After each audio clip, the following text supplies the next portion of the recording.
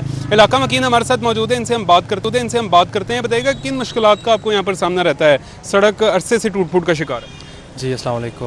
کافی time سے سڑک ٹوٹ پھوٹ کا شکار ہے تو کافی مشکلات کا سامنا کرنا پڑتا ہے۔ صبح اسکول کے بچے جاتے ہیں تو ان کو بھی کافی مشکل ہوتی ہے، کچھ لوگ بائک پہ جا رہے ہوتے ہیں تو رش کافی ہوتا ہے اس روڈ پہ، جس کی وجہ سے کافی مشکلات کا سامنا ہے۔ تو کائنڈلی ہماری بھی یہی درخواست ہے محکمے سے کہ جلد از جلد اس کو ٹھیک کیا جائے تاکہ ہر بندے کو آسانی سے فیسلٹی ملے، ایک اچھا روڈ ہوگا تو بس میں یہی کہنا چاہوں گا۔ بالکل جی، یہاں رفت بری طرح متاثر ہے، حادثات معمول بن چکے ہیں اور شکایت کے باوجود متعلقہ انتظامیہ ابھی تک جو ہے وہ عملی اقدامات یہاں پر یقینی بنانے میں جو ہے وہ کامیاب نہیں ہو سکی۔ یہاں کے مکینوں کی جانب سے یہ مطالبہ کیا جا رہا ہے کہ سڑک کی جلد از جلد تعمیر کو یقینی بنایا جائے تاکہ جن مشکلات کا سامنا یہاں پر مکینوں کو کرنا پڑ رہا ہے اس کا سدباب ممکن ہو سکے۔ ٹھیک ہے، شکریہ آفاق نذیر آگاہ کرنے کے لیے۔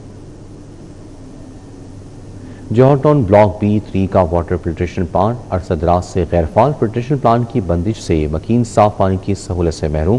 فلٹریشن پلانٹ کی بندش سے مکین دور دراز سے پانی بھر کر لانے پر مجبور ہیں۔ تفصیلات جانتے ہیں ابراہیم قریشی سے۔ جی ابراہیم۔ جی بالکل، اس وقت میں موجود ہوں Johar town block B3 water filtration plant پر، جہاں پر اگر بات کر لی جائے اس واٹر فلٹریشن پلانٹ کی تو یہ واٹر فلٹریشن پلانٹ جو ہے وہ ایک عرصے سے انتظامی عدم توجہی کا شکار ہے۔ یہ واٹر فلٹریشن پلانٹ نہ صرف خود جو ہے وہ پانی کی بوند بوند کو ترس رہا ہے، اس کے نلکوں میں پانی کی بجائے جو ہے وہ ہوا آ رہی ہے، بلکہ اس کے ساتھ ساتھ یہاں اہل علاقہ ہیں وہ بھی اس واٹر فلٹریشن پلانٹ کے غیر فعال ہونے کے سبب جو ہے وہ پانی کی ایک ایک بوند کو ترستے ہوئے نظر آتے ہیں۔ یہی وجہ ہے کہ وہ انتظامیہ سے متعدد مرتبہ اس بات کی دہائی دے چکے ہیں کہ خدا رہا اس واٹر فلٹریشن پلانٹ کو جو ہے وہ فعال کیا جائے تاکہ یہاں پر قرب و جوار میں رہنے والے تمام تر لوگوں کو پینے کا صاف پانی جائے۔ ان کا کہنا یہ ہے کہ پینے کا صاف پانی تمام اہل علاقہ کا بنیادی حق ہے، لیکن علاقہ اس بنیادی حق سے جو ہے وہ ایک عرصے سے محروم ہے۔ ان کا مزید یہ کہنا ہے کہ ہمیں پینے کے صاف پانی کے حصول کے لیے نہ صرف جو ہے مہنگے داموں پانی خریدنا پڑتا ہے بلکہ دور دراز کے علاقوں کا جو ہے وہ سفر کرنا پڑتا ہے۔ بلکہ اگر میرے کیمرہ مین اگر آپ کو دکھا سکیں تو اس وقت یہاں پر نلکوں کی یہ حالت ہے کہ ان کو ہاتھ لگایا جائے تو ان میں سے گرد نکلے، اور یہاں پر اگر بات کر لیجیے فلٹریشن پلانٹ کی تو ارد گرد تمام فلٹریشن پلانٹ پر جو ہے اس وقت جھاڑیاں اگی ہوئی نظر آتی ہیں، یہاں پر گندگی کے ڈھیر لگے ہوئے نظر آتے ہیں، جس سے نہ صرف جو ہے وہ اہل علاقہ پریشان ہے بلکہ ان کا یہ کہنا ہے کہ بھوت بنگلہ نما اس واٹر فلٹریشن پلانٹ جو کہ واٹر فلٹریشن پلانٹ ہے، بھوت بنگلہ نما اس واٹر فلٹریشن پلانٹ کو نہ صرف جو ہے وہ فعال کروایا جائے بلکہ اس واٹر فلٹریشن پلانٹ کو اس قابل کیا جائے کہ یہاں پر قرب و جوار میں رہنے والے تمام تر لوگ جو ہے وہ پینے کے صاف پانی کو حاصل کر سکے اور ان کی اس حوالے سے جتنی بھی شکایات ہیں وہ دور ہو سکیں، اور جو ان کو گندا پانی پینے کے سبب جو امراض لاحق ہیں ان سے بھی جو ہے ان کی بچت ہو سکے اور پینے کا صاف پانی بلا شبہ جو ہے ان کا حق ہے۔ جی ٹھیک ہے، شکریہ ابراہیم آگاہ کرنے کے لیے۔ آگے بڑھتے ہوئے آپ کو بتائیں کہ کچا جیل روڈ چنگی امر ستو سے منسلک قائد ملت کالونی میں سیوریج کا مسئلہ سنگین ہو گیا۔ سیوریج کا پانی گھروں میں داخل ہونے سے مکین مشکلات کا شکار ہے۔ شہریوں کو کن مسائل کا سامنا ہے، جانتے ہیں اس رپورٹ میں۔ کچا جیل روڈ چنگی امر سدو سے منسلک قائد ملت کالونی میں سیوریج کا مسئلہ سنگین ہو گیا۔ گلی نمبر 13 اور 10 سمیت مختلف علاقوں میں گٹروں کا گندا پانی گلیوں اور سڑکوں پر جمع ہو گیا۔ سیوریج کا پانی گھروں میں داخل ہونے سے مکین شدید مشکلات کا شکار ہے۔ شہریوں نے واسطہ حکام سے فوری نوٹس لیتے ہوئے گندے پانی کی نکاسی اور سیوریج کا مسئلہ مستقل بنیادوں پر حل کرنے کا مطالبہ کیا۔ لاہور کی اہم شاہراہوں پر فٹ پاتھ غائب، شہری سڑک کنارے چلنے پر مجبور ہیں۔ جہاں فٹ پاتھ موجود ہے وہاں بھی تجاوزات اور پارکنگ نے راستہ روک لیا۔ کنار روڈ سمیت متعدد سڑکوں پر بنے فٹ پاتھ پر موٹر سائیکل پارکنگ اور تجاوزات کی بھرمار ہے۔ شہریوں نے فٹ پاتھ پر بحال اور تجاوزات کا مستقل خاتمہ کرنے کا مطالبہ کیا۔ ای بلاک جوہر ٹاؤن میں شہریوں کو صاف پانی فراہم کرنے کے لیے نصب فلٹریشن پلانٹ عرصہ دراز سے غیر فعال ہے۔ اطراف گندگی کے ڈھیر اور ٹوٹی پھوٹی ٹائلیں انتظامی غفلت کی عکاسی کر رہی ہیں۔ پلانٹ کی بندش کے باعث شہری پینے کے صاف پانی کے لیے دربدر اہل علاقہ نے متعلقہ اداروں سے مطالبہ کیا کہ فلٹریشن پلانٹ کو مستقل بنیادوں پر فعال کیا جائے۔ وزیر اعلیٰ پنجاب مریم نواز سے ضلع اٹک کے ارکان صوبائی اسمبلی نے ملاقات کی۔ عوامی ضروریات اور ترقیاتی منصوبوں پر تفصیلی تبادلہ خیال کیا گیا۔ ارکان اسمبلی نے آزاد جموں کشمیر میں کامیابی پر وزیر اعلیٰ مریم نواز کو مبارکباد دی اور ضلع اٹک میں الیکٹرو بس سروس کے آغاز پر خراج تحسین پیش کیا۔ ارکان اسمبلی نے کہا کہ خواتین، طلباء اور بزرگوں کے لیے بہترین بس سروس میں مفت سفر نعمت سے کم نہیں۔ مثالی گاؤں پروجیکٹ کے تحت دیہات کی اپ گریڈیشن انقلابی اقدام ہے۔ پنجاب کے ترقیاتی منصوبے اور تاریخی پروجیکٹ سے دیگر صوبوں کے لیے مثال بن رہی ہیں۔ وزیر اعلیٰ مریم نواز نے کہا کہ ستھرا پنجاب پروگرام کی طرز پر صاف پانی کا منصوبہ بھی حکومت کی ترجیحات میں شامل ہے۔ صفائی ستھرائی کے بعد اب پورے پنجاب کے تمام شہروں میں پینے کا صاف پانی مہیا کرنا عزم ہے۔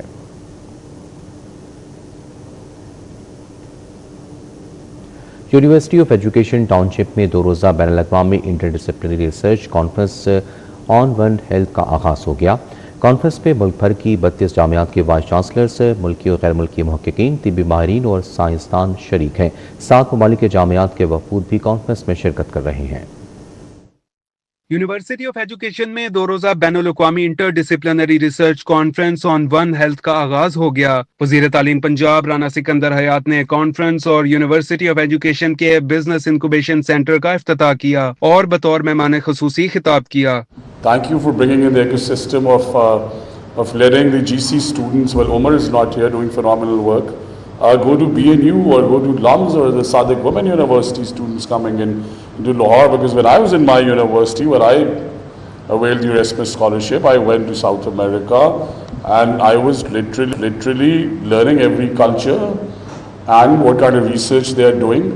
So in terms of funding, conference کی صدارت vice chancellor university of education professor doctor Akif Anwar نے کی۔ Dean science and technology doctor Shagufta Andeeb نے کانفرنس کی چیئر پرسن کی حیثیت سے اظہار خیال کیا۔ مقررین نے ون ہیلتھ کے تحت صحت کے مختلف شعبوں میں مشترکہ تحقیق کی اہمیت پر زور دیا۔ idea is to empower our students and faculty members to go for alternative sources of revenue and become financially sustainable, because there's absolutely no harm in being financially driven. Second interdisciplinary research conference on One Health, which connects plants, which connects businesses, which connects people, which connects agriculture.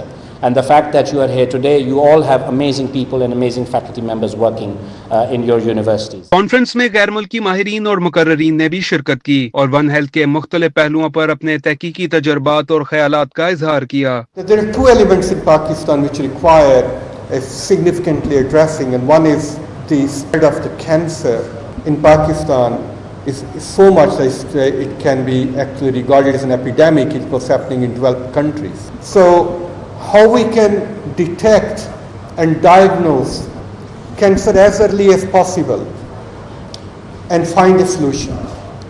Because if we catch it early, the prognosis is much better. And if we don't, then prognosis is very poor. افتتاحی تقریب کا اختتام محققین میں سوینئرز کی تقسیم سے ہوا۔ بین الاقوامی ون ہیلتھ کانفرنس کا مقصد انسانی، حیوانی اور ماحولیاتی صحت سے جڑے مربوط مسائل کے حل کے لیے بین الشعبہ جاتی تحقیق اور باہمی تعاون کو فروغ دینے پر توجہ مرکوز کرنا ہے۔ کیمرامین زاہد ملک کے ہمراہ آفاق نذیر، سٹی 42۔ سیکرٹری اوقاف مذہبی امور پنجاب ڈاکٹر احسان بھٹا نے داتا دربار کا دورہ کیا، جس دوران داتا دربار توسیع پروجیکٹ کے کاموں کا جائزہ لیا۔ اس موقع پر پروجیکٹ ڈائریکٹر رفیع بٹو سمیت دیگر افسروں نے کاموں پر بریفنگ دی۔ سیکرٹری اوقاف ڈاکٹر احسان بھٹا نے کہا کہ داتا دربار کے تمام ترقیاتی کام آئندہ عرص سے قبل مکمل ہوں گے تاکہ لاکھوں زائرین کے لیے داتا دربار پر جدید اور بہترین سہولیات فراہم کی جا سکیں۔ انہوں نے کہا کہ داتا دربار کو جدید اور مثالی زیارت گاہ بنایا جا رہا ہے۔ زائرین کی سہولت، سلامتی اور آسانی حکومت کی اولین ترجیح ہے۔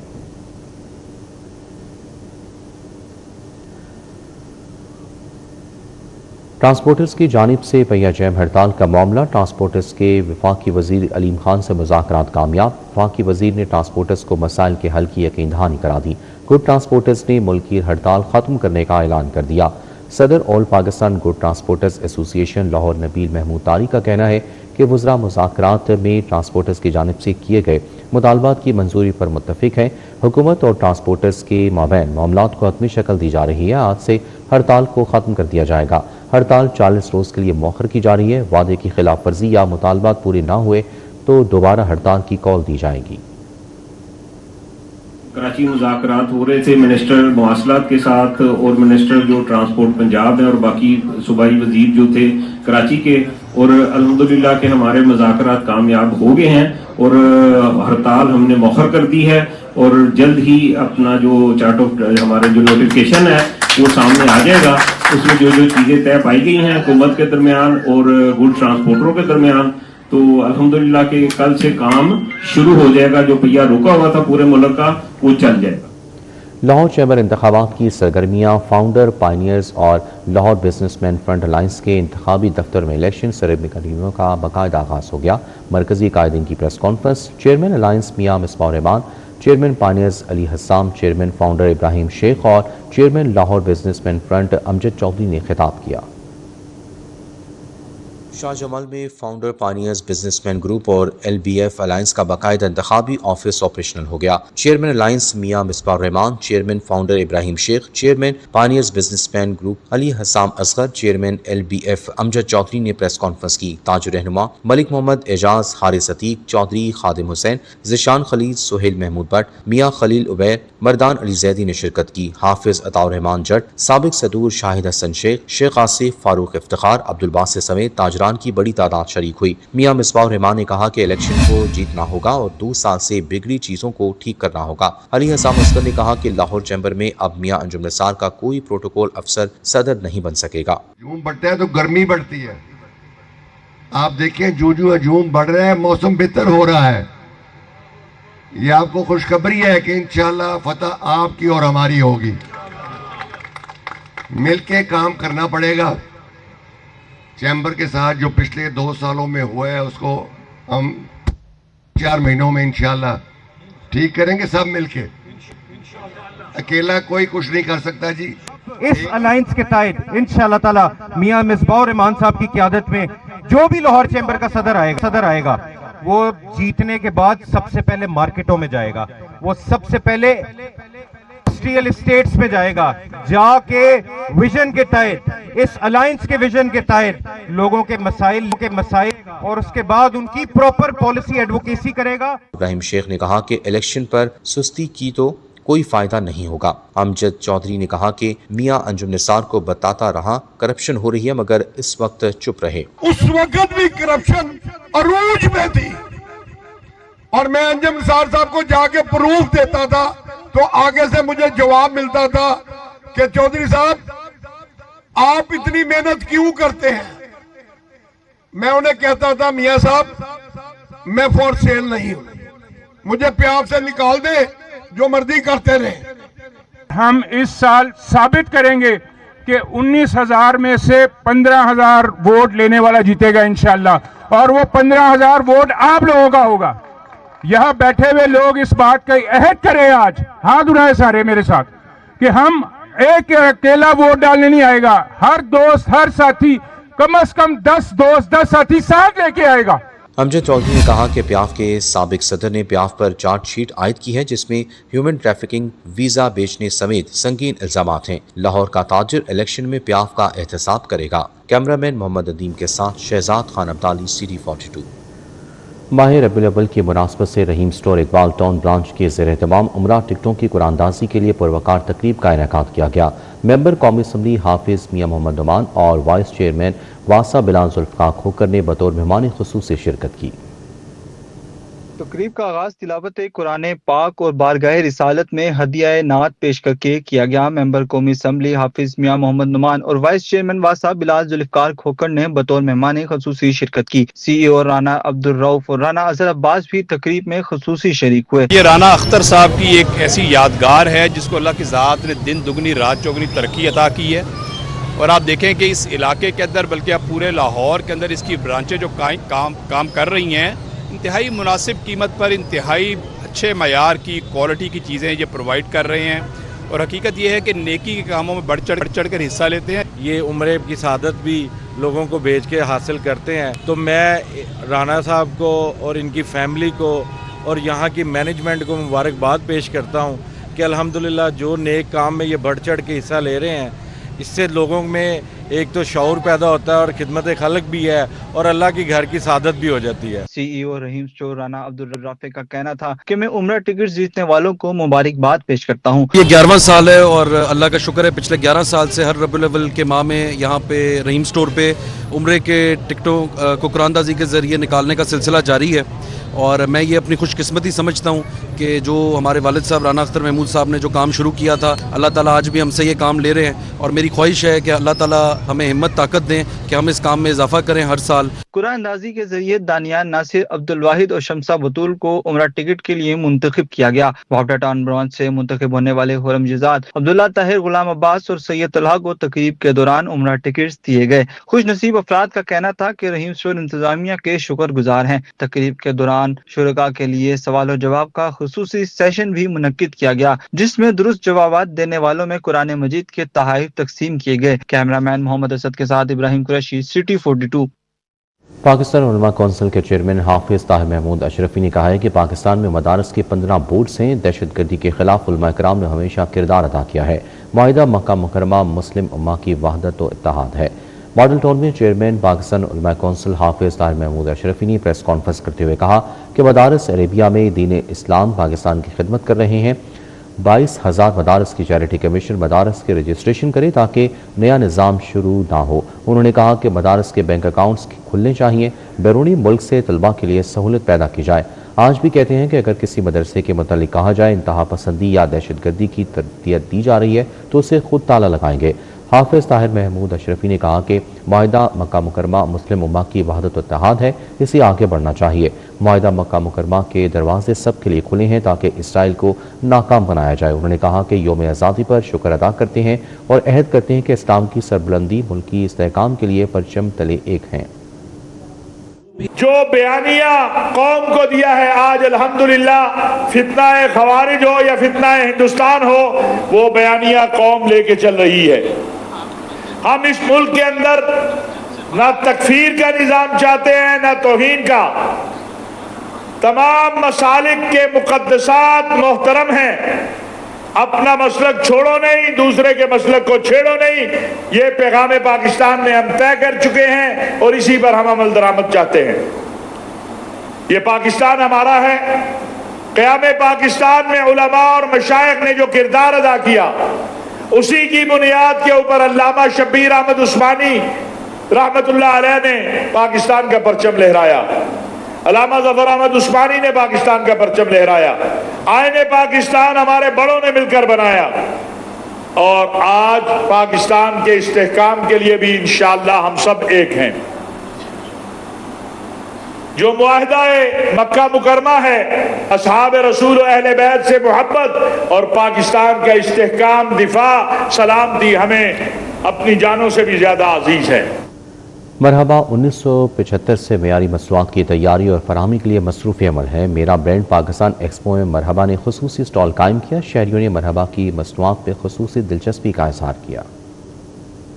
میرا برانڈ پاکستان ایکسپو میں مرحبا نے بھی خصوصی سٹال قائم کیا، جس پر شہریوں کا بھرپور رش دیکھنے میں آیا۔ مصنوعات مفت ٹیسٹ کرنے کی سہولت بھی فراہم کی گئی۔ شہریوں نے مرحبا کی مصنوعات کے معیار اور ذائقے کو سراہا۔ شہریوں کا کہنا تھا کہ ایسے پلیٹ فارمز میں مقامی برانڈز کو فروغ دینے میں مدد ملتی ہے۔ مرحبا کی نیچرل پروڈکٹس ہیں، بہت اچھی ہیں، کافی عرصے سے ہم لوگ یوز کر رہے ہیں، ابھی بھی وہی دیکھی ہیں، ماشاءاللہ بہت اچھی پروڈکٹس ہیں۔ مینیجر برانڈ اینڈ مارکیٹنگ عثمان مقبول کا کہنا تھا کہ مرحبا 1975 سے معیاری مصنوعات کی تیاری اور فراہمی کے لیے کام کر رہا ہے۔ مرحبا کی بنیادی ترجیح صارفین کو معیاری مصنوعات کی فراہمی ہے۔ ان کا کہنا تھا کہ میرا برانڈ پاکستان ایکسپو جیسے پلیٹ فارمز پاکستانی برانڈز کو عوام تک متعارف کرانے اور مقامی مصنوعات کے فروغ میں اہم کردار ادا کرتے ہیں۔ مرحبا 1975 سے لے کے اب تک قوم کے لیے، پاکستان کے لیے کام کر رہا ہے، کیونکہ مرحبا جہاں کہیں بھی ایکٹیویٹی کرتا ہے وہ اپنی تمام پبلک کے لیے، کسٹمرز کے لیے فری ٹیسٹ آئل کرواتا ہے۔ اس کے ساتھ ساتھ آج ایکسپو سینٹر میرا برانڈ پاکستان میں ہم موجود ہیں۔ ہم یہاں پہ پبلک کو اپنے گل بہار کی، ہنی کی اور اپنی ڈیفرنٹ پروڈکٹس کی فری ٹیسٹ آئل کروا رہے ہیں۔ جب تک لوگ یہ پروڈکٹ کو ٹیسٹ نہیں کریں گے، ٹیسٹ نہیں کریں گے، تو ان کو کیسے پتہ چلے گا کہ یہ پروڈکٹ کتنی نیچرل ہے اور کیا اس کے بینیفٹس ہیں۔ ایکسپو کے آخری روز بھی شہریوں کی بڑی تعداد نے شرکت کی اور مرحبا کی شاخ خریدی۔ کیمرامین زامن عباس کے ہمراہ فریحہ بطول، سٹی 42۔ الخدمت فاؤنڈیشن کے زیر اہتمام میرا برانڈ پاکستان کے عنوان سے 3 روزہ ایکسپو کا انعقاد کیا گیا۔ 3 روزہ ایکسپو میں اسلامک ایپ 360 نے بھی خصوصی سٹال قائم کیا۔ شہریوں کو ایپ کی مختلف سہولیات اور خصوصیات سے آگاہ کیا گیا۔ اسٹال پر بڑی تعداد میں لوگوں نے اسلامک ایپ 360 کے بارے میں معلومات حاصل کی۔ اسلامک ایپ 360 کے اسٹال پر شہریوں کے لیے لائیو مقابلوں کا بھی انعقاد کیا گیا۔ مقابلوں اور مختلف سرگرمیوں کے باعث اسٹال پر لوگوں کا رش برقرار رہا۔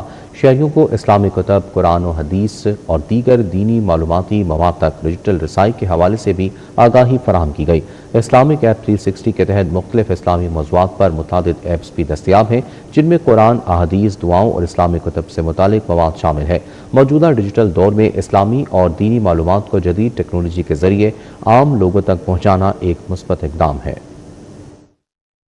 میرا برانڈ پاکستان نے بہت اچھی اپرچونیٹی جو ہے وہ یہاں پر دی ہے کہ وہ سب لوگ جو ہے وہ اپنی چیزیں یہاں پر لے کر آئیں، اور جس طرح سے ہم بھی آئیں تو یہاں کا جو کراؤڈ تھا وہ ہمیں جو ہے وہ بڑا انرجیٹک لگا as compare to other cities, تو ہمیں ماشاءاللہ بڑا مزہ آ رہا ہے۔ اور دوسری بات یہ کہ کیونکہ ہماری جو اسلامک ایپ ہے تو ہم اس کو یہاں پر لے کر آئیں تاکہ ہم لوگوں کو بتا سکیں کہ اسلام کے لیے اگر آپ کوئی بھی جیسے قرآن کی آیت پڑھنا چاہتے ہیں اور اس آیت کو جو ہے وہ ادرس جو جتنے بھی جو فرقہ ہے اس کے ذریعے آپ اس کو جو ہے وہ چیک کرنا چاہتے ہیں کہ کون سا جو ہے وہ فیتھ اس کے اوپر کیا کہہ رہا ہے یا کون سا اس کے اوپر جو کلٹ ہے وہ کیا کہہ رہا ہے، تو آپ کو وہ سارے سیٹس ہم جو ہے وہ اویلیبل کر کے دیتے ہیں۔ تو اور اس کے اندر جو ہے وہ آپ کوئی بھی چیز سرچ کر سکتے ہیں بہت ایزی میکینزم کے تھرو۔ تو یہاں پر ہم لوگوں کو گائیڈ کر رہے ہیں، ماشاءاللہ ہمیں بہت سارے یوزر بھی ہمارے مل رہے ہیں یہاں پر جن کے پاس اسلام 360 موبائل ایپ ہے اور وہ اپنی ایپ کو جو ہے وہ یوز کر رہے ہیں۔ پنجابی ادیب و دانشور محمد حسنین بھٹی کی نئی کتاب حق دی تلوار کی تقریب رونمائی ہوئی۔ تقریب میں ادیبوں، دانشوروں اور پنجابی زبان اور ادب سے وابستہ شخصیات نے شرکت کی۔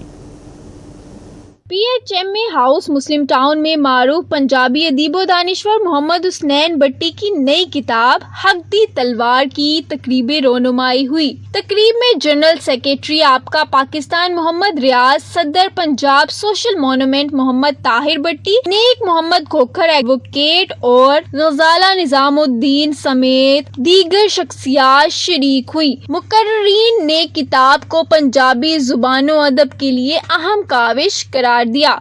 پنجاب کی دھرتی دنیا دی زرخیز ترین دھرتی، اینے بڑے بڑے وڈے نام پیدا کیتے، اینو سونے دی چڑیا کہندے سن۔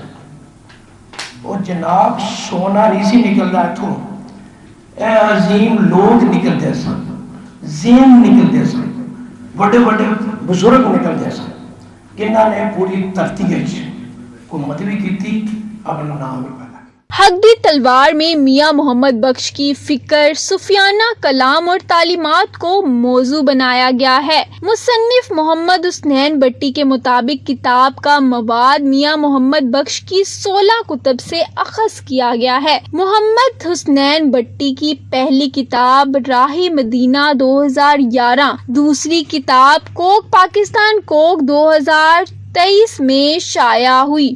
میاں محمد بخش صاحب دے جڑے سیاسی وچار نے، میں انہوں نے مک رکھ کے کتاب لکھی ہے۔ آپ دیاں 18 کتاباں نے، انہوں دے وچوں بالخصوص جڑا سیف الملوک ہے وہ دے وچ سیاسی مواد سب سے زیادہ ہے، باقی کتاباں چوں بھی مواد لیا گیا ہے۔ تے عارف کھڑی شریف میاں محمد بخش جنہاں نے پنجاب، پنجابی اور ایتھوں دی تاریخ اور سیاسی حوالے نال بڑی پرویں گل کیتی ہے۔ سرورگ دے اوپر ہی تسی دیکھو تے میاں صاحب نے لکھیا کہ جل جل ہار نہ ہاری ہمت، ایک دن پھر سی پاسا، بھوکھا منگن چڑھے محمد، اوڑک بھردا کاسا، یعنی مسلسل جدوجہد اور ہمت دا درس دیتا ہے۔ تقریب کے شرکا کا کہنا تھا کہ پنجابی زبان و ادب کے فروغ کے لیے ایسی ادبی کاوشیں نئی نسل کو اپنی ثقافت اور صوفیانہ ورثے سے جوڑنے میں اہم کردار ادا کرتی ہے۔ کیمرہ مین مقصود بٹ کے ساتھ مریم مظہر، City 42۔ خبروں کی تفصیل آپ نے جانی۔ نیوز بلیٹن سے فی الوقت اتنا ہی، آپ رہیے سٹی پوسٹ۔